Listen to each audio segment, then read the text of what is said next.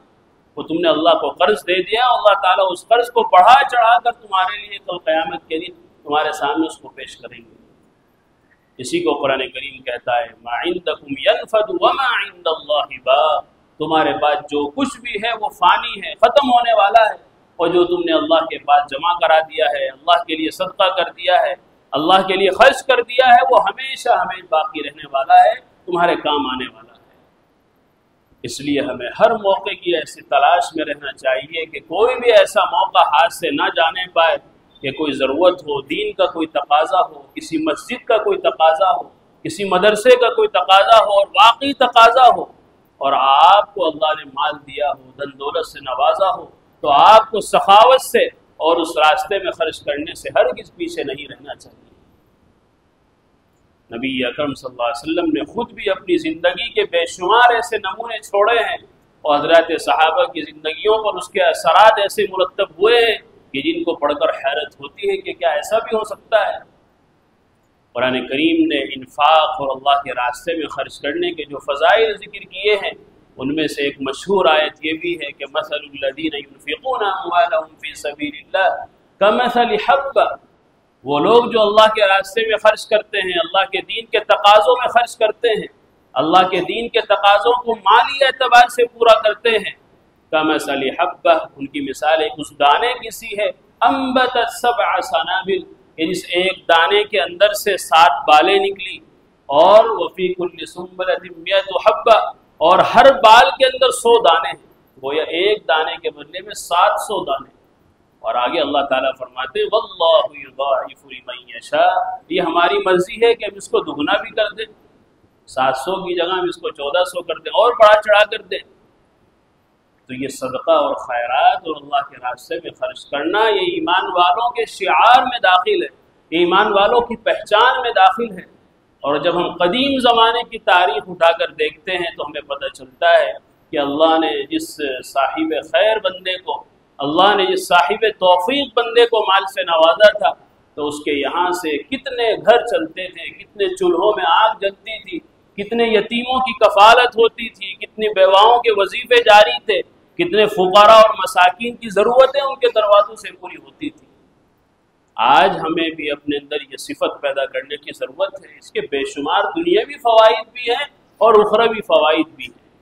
دنیاوی فوائد یہ ہے کہ ایک اچھا پیغام، ایک اچھا میسیج لوگوں کے درمیان پہنچتا ہے کہ مسلمان ایسے سخی ہوتے ہیں، ایسے انسانیت کے خادم ہوتے ہیں، انسانیت کے خدمت گزار ہوتے ہیں، اور ان کے یہاں سائلوں کا، ضرورت مندوں کا، محتاجوں کا، یتیموں اور بیواؤں کا ایسے خیال رکھا جاتا ہے۔ ناجائز طور پر جو لوگ مقدمات میں گرفتار ہیں، جیلوں میں ڈال دیے گئے ہیں، ان کو چھڑانے کے لیے اور ان کی داد رسی کے لیے لوگ فکر مند رہتے ہیں، اپنا مالی تعاون پیش کرتے ہیں۔ ایک اچھا پیغام لوگوں کے درمیان، امت کے درمیان، انسانوں کے درمیان پہنچتا ہے،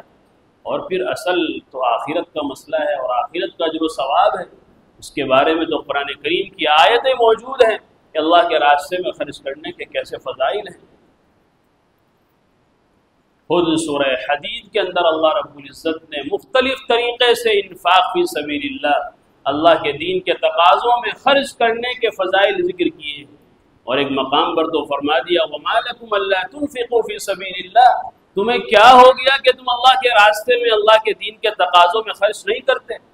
وَلِلَّهِ مِيرَاثُ السَّمَاوَاتِ وَالْأَرْضِ، حقیقت تو یہی ہے کہ یہ مال، یہ دھن دولت تمہارا اپنا کہاں ہے، یہ تو سب اللہ کی میراث ہے، اللہ کی ملکیت ہے۔ اللہ نے چند دنوں کے لیے وَجَعَلَكُمْ مُسْتَخْلَفِينَ فِيهِ، اللہ نے چند دنوں کے لیے تمہیں اس کا ذمہ دار بنایا ہے، محافظ بنایا ہے، تو تمہاری بھلائی اسی میں ہے کہ جو تم آگے بھیج دو گے وہ تم وہاں اللہ کے یہاں بڑے اجر و ثواب کے ساتھ اس کو دگنا چگنا کی حالت میں تم اللہ کے یہاں اس کو پالو گے۔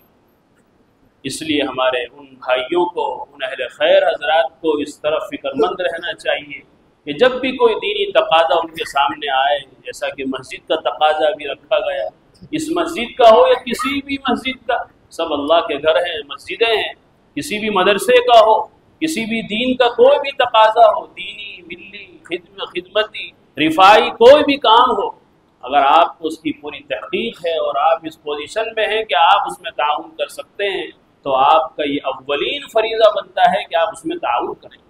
یہ اللہ ہی کی عطا ہے، یہ اللہ ہی کی دین ہے کہ نبی اکرم صلی اللہ علیہ وسلم نے روایتوں کے اندر اس طرح کے واقعات ارشاد فرمائے جس سے کہ اس امت کو ترغیب ہو، اس امت کو تعلیم ہو، اس امت کے اندر سخاوت کا جذبہ پیدا ہو۔ بنی اسرائیل کے 3 آدمیوں کا واقعہ تفسیر کی کتابوں میں آتا ہے کہ اللہ تعالیٰ نے 3 بندوں کی آزمائش کی تو ایک فرشتے کو انسانی شکل میں ایک کے پاس بھیجا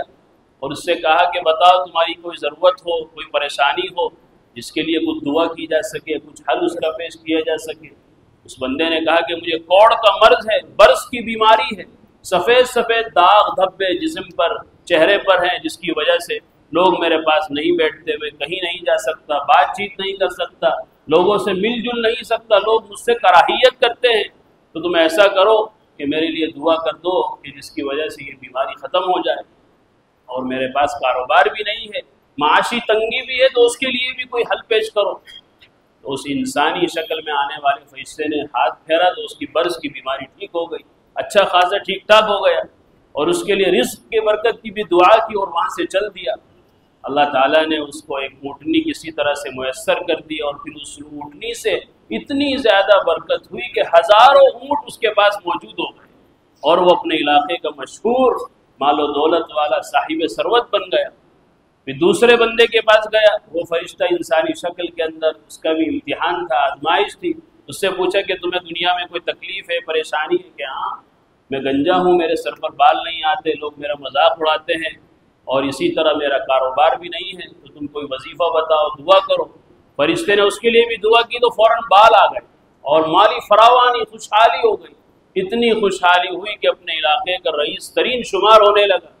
تیسرے بندے کے پاس گیا، انسانی شکل میں فرشتہ، اس سے کہا کہ تم بتاؤ تمہیں کوئی تکلیف ہے، کوئی پریشانی ہے؟ کہ ہاں دیکھتے نہیں ہو کہ میں نابینا ہوں، میرے لیے دن میں بھی اندھیرا ہے، رات تو اندھیرا ہے ہی، تو میرے لیے دعا کرو، اور کاروباری اعتبار سے بھی پریشان ہوں، دن بھر بھیک مانگتا ہوں، لوگوں کے دروازے کھٹکھٹاتا ہوں، ٹھوکریں کھاتا ہوں، تو میری یہ پریشانی دور ہو جائے۔ فرشتے نے دعا کی تو اس کی بینائی واپس آ گئی، اور اس کے ساتھ ساتھ اس کو بھی اللہ نے خوب مال و دولت سے نوازا۔ پھر چند دنوں کے بعد یہی فرشتہ کسی بھکاری کی شکل میں ان تینوں کے پاس پہنچتا ہے۔ پہلے کے پاس پہنچتا ہے کہ جو بالکل کنگال تھا اور برس کوڑ کی بیماری میں مبتلا تھا، اس سے کہا کہ بھائی میں اللہ کا بندہ ہوں اور فقیر ہوں، محتاج ہوں، ضرورت مند ہوں، اللہ نے آپ کو بڑی دولت سے نوازا ہے، بڑے اچھے خاصے جسم و جثے سے نوازا ہے، اور پہلے تو آپ کے پاس کچھ نہیں تھا، تو آپ اللہ کے واسطے مجھے کچھ دے دیجیے۔ وہ آدمی یہ سن کر لال پیلا ہو گیا کہ تم نے یہ کیسے کہہ دیا کہ میرے پاس پہلے کچھ نہیں تھا؟ میں تو خاندانی رئیس ہوں، مادرزاد میں تو مالدار اور رئیس ہوں، تم نے یہ کیسے کہہ دیا کہ میرے پاس کچھ نہیں تھا؟ اس کو خوب الٹی سیدھی سنائی اور خوب سخت سست کہا۔ اب وہ فرشتہ تھا، اس نے اس کے لیے بد دعا کی اور کہا کہ جیسا تو تھا اللہ تجھے ایسا ہی بنا دے۔ اور وہ جیسا تھا تو سب کو پتا ہے، کنگال تھا اور برس کی بیماری میں مبتلا تھا۔ فرشتے نے بد دعا کی اور وہاں سے چل دیا۔ ہوا کیا کہ چند دنوں کے بعد پھر وہ بیماری لوٹ آئی، اور ایسا ہی شکل و صورت، ایسا ہی جسم ہو گیا، مال بھی سارا ختم ہو گیا، آفت کے اندر سب جل گیا۔ پھر دوسرے کے پاس گیا، دوسرے سے کہا کہ بھئی اللہ نے آپ کو بڑا دھن دولت سے نوازا ہے، میں غریب محتاج آدمی ہوں، کچھ ضرورت میری پوری کر دو، اللہ کا بندہ ہوں، اور اللہ نے آپ کو بڑی دولت سے نوازا ہے، پہلے تو آپ کے پاس کچھ بھی نہیں تھا۔ وہ اس پر اور زیادہ برہم ہو گیا، غصہ ہو گیا کہ تم نے یہ کیسے کہا کہ میرے پاس پہلے کچھ نہیں تھا؟ میں نے تو بڑی محنت سے کمایا، بڑی دوڑ دھوپ کی اور بڑی میں نے ڈیل کی، بڑی محنتیں کی، تب جا کر میں اتنا مالدار بنا ہوں، تم نے یہ کیسے کہا کہ میرے پاس کچھ نہیں تھا؟ فرشتے نے بد دعا کی کہ اللہ جس حالت پر تو پہلے تھا اللہ تعالیٰ تجھے اسی حالت پر لے آئے۔ چنانچہ وہ دوبارہ پھر گنجا ہو گیا، اور سارا مال و دولت وہ آگ کے حوالے ہو گیا، آفت کے حوالے ہو کر تباہ اور برباد ہو گیا۔ تیسرے کے پاس آیا، اس سے کہا کہ بھائی اللہ نے آپ کو بڑا نوازا ہے اور بڑی دن دولت سے نوازا ہے، میں تنگ دست آدمی ہوں، فقیر آدمی ہوں، تو کچھ اللہ کے لیے مجھے بھی دے دو، میری ضرورت پوری ہو جائے۔ اور حقیقت یہ ہے کہ آپ کے پاس تو کچھ بھی نہیں تھا، یہ سب اللہ کی دین ہے۔ روایتوں کے اندر آتا ہے کہ وہ تیسرا آدمی جو نابینا تھا، اور پھر اللہ کی توفیق سے اللہ کی طرف سے اس کو جو نوازشیں کی گئی تھی، وہ رونے لگا اور کہنے لگا کہ واقعی تم نے سچ کہا، میرے پاس تو کچھ بھی نہیں تھا، میں تو نابینا تھا، تندرست تھا، لوگوں کی ٹھوکریں کھاتا تھا، گالیاں سنتا، لوگوں کے دروازے کھٹکھٹاتا تھا، بھیک مانگتا تھا، لیکن تم نے صحیح کہا کہ اللہ کی توفیق سے مجھے یہ سارا مال ملا ہے، اور میں اپنی حقیقت نہیں بھول سکتا، میری حقیقت یہی تھی جو تم نے بیان کی۔ لو دیکھو یہ جو دو بڑے بڑے پہاڑ ہیں، وہ ان پہاڑوں کے درمیان تو یہ بکریوں کے، اونٹنیوں کے، گائے کے جو ریوڑ پھر رہے ہیں، ان میں سے تم جتنا چاہے لے لو، یہ سب تمہارے لیے وقف ہے اور تمہارے لیے سب نذرانہ ہے، ہدیہ ہے، تحفہ ہے۔ اب اس انسانی شکل میں آنے والے فرشتے نے راز کھولا کہ میں حقیقت میں انسان نہیں ہوں، میں تو فرشتہ ہوں، اللہ نے تمہاری آزمائش کے لیے مجھے دنیا میں اتارا تھا، اور تم کچھ بھی نہیں تھے لیکن اللہ نے تم کو نوازا تھا، اب اللہ کی طرف سے میں اللہ کے لیے سوال کرنے آیا ہوں، اس آزمائش میں تم کو دیکھنے کے لیے کہ تم اللہ کی طرف سے اللہ کے اس تقاضے کو پورا کرتے ہو کہ نہیں۔ چنانچہ اس کو دعا دی گئی اور وہ اور زیادہ مالدار ہو گیا۔ مفسرین اکرام نے یہ واقعہ لکھا اور اسی آیت کی گویا تفسیر کی، انما اموالکم واولادکم فتنہ، کہ یہ مال فتنے کا سبب بن جاتا ہے، انسان اپنی اوقات بھول جاتا ہے، اپنے آپ کو اور اپنا پرانا زمانہ اور اپنا اور اللہ سے اس کا کیا تعلق ہے اس کو بھول بیٹھتا ہے، اور مال کو اللہ کے راستے میں اللہ کے کاموں میں خرچ نہیں کرتا، یہ بڑی بھول ہے۔ اس لیے میرے عزیزو ہمیں جتنا جس کا موقع ہو دین کے ہر تقاضے کو پورا کرنے کی کوشش کرنی چاہیے، کہ یہی سخاوت بھی ہے، اور سخی آدمی کے بارے میں آیا ہے کہ سخی آدمی جنت سے بھی قریب ہے، اللہ سے بھی قریب ہے، لوگوں سے بھی قریب ہے، اور بخیل و کنجوس آدمی جہنم سے قریب ہے، جنت سے دور، اللہ سے بھی دور ہے، انسانوں سے بھی دور ہے۔ تو ہمیں اپنے اندر جذبہ سخاوت پیدا کرنے کی ضرورت ہے، اور ملی کاموں میں، دینی کاموں میں، رفاہی کاموں میں، انسانیت کی خدمت کے کاموں میں اپنے مال و دولت کو خرچ کرنے کی ضرورت ہے۔ اللہ تعالیٰ ہم سب کو اس کی توفیق عطا فرمائے۔ وآخر دعوانا الحمدللہ رب العالمین۔